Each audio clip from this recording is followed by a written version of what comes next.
Hi everyone, in this video I wanted to show you my process of making videos right from the initial idea all the way to exporting it. I'm not going to go into the full-on details of every single step-by-step instruction, but I really wanted to show you my workflow because starting this YouTube channel has been one of the best things I've ever done, and I'm always saying to people, if you've got an idea, you should just go ahead and do it, start making it. So hopefully this will set you off on the right path.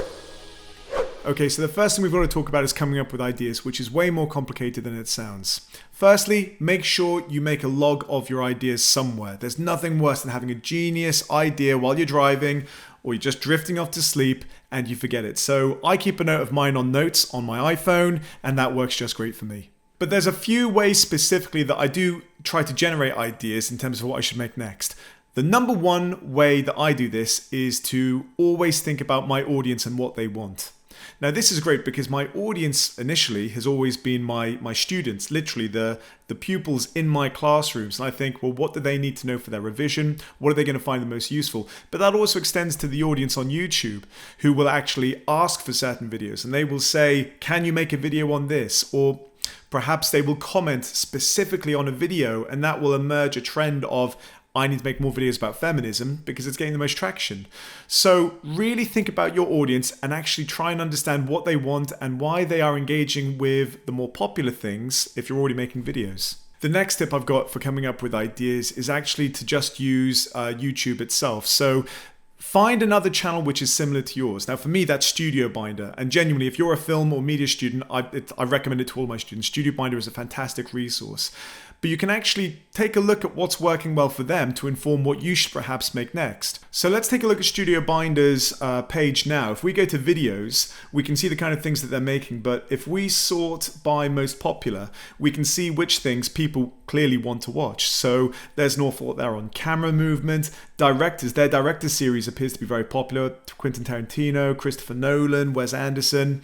So if I was looking for like, where should I go next? Maybe I've run out of ideas. Perhaps I could do a bit of an auteur study of how directors actually work. And then the last thing I do to come up with ideas is actually use the predictive search on YouTube, which is really, really helpful. Maybe you know the kind of like the area that you want to make a video in, but you're not entirely sure specifically what. Well, you can actually use predictive text. So let's say we were going to make a video on postmodernism. If I type in postmodernism, we can see postmodernism in a nutshell, postmodernism explained, is it dead, postmodernism sociology, Jordan Peterson.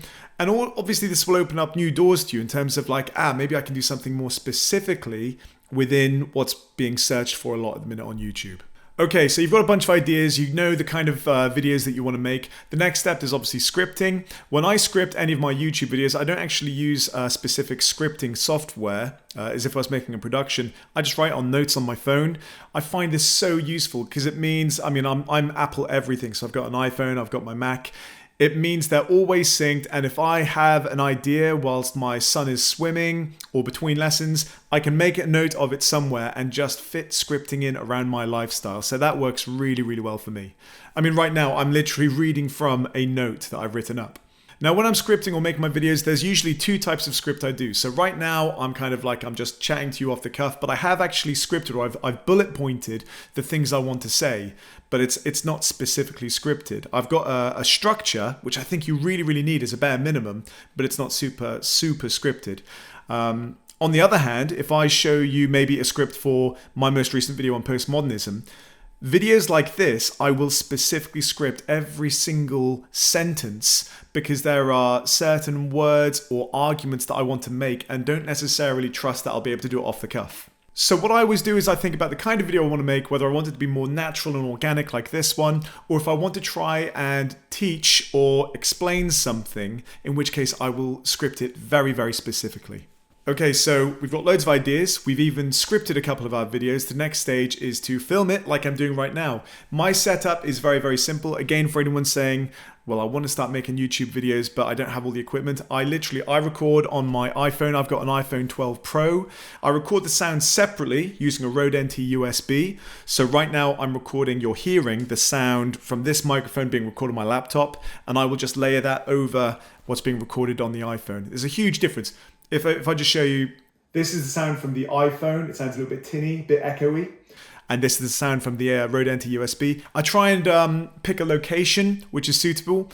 So you'll see in most of my videos, I'm usually in my classroom. It feels very education based. I'm literally in my setting teaching. So I pick that kind of setting. You might want to use a green screen. At the minute I'm home, try and make it look nice, I suppose, but you could start making a video in the nicest setting that you can. And in terms of lighting, I've positioned myself intentionally so that I've got natural light coming at me from this angle. If I was at school, I'd usually have one of my freestanding LED lights, but you can make the most of what you have around you. So filming is a very simple process. All you need is a phone, a microphone, and a decent light source. Okay. Video's starting to come together now. I've got my sound and I've got my master video, my A-roll. Next up, you need to get all of the assets, all of the extra sound and footage that you're going to need before we start editing. Now for me, bearing in mind most of my videos all have to do with the media or film, I download an awful lot of clips from YouTube, and the piece of software I use, which is fantastic, I even get by with a free license, is 4K Video Downloader. It's great. I think it allows you on the free license to have like 30 downloads per day. You can download it the highest quality, whatever that is available on YouTube.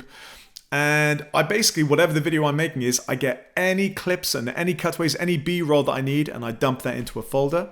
Next up, I tend to have music in the background, so my site of choice is Hook Sounds. I've got an affiliate link down in the description below, so you can check them out. But other free options are you can find royalty-free music on YouTube and download it with 4K Video Downloader.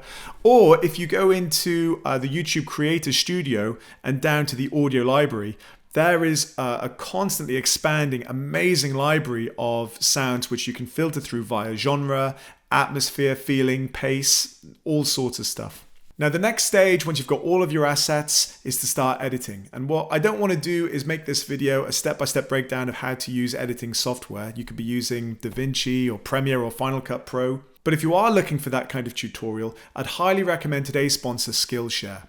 Skillshare is an amazing online community of cooks, hobbyists, filmmakers, editors, all kinds of people who want to share their skills with you.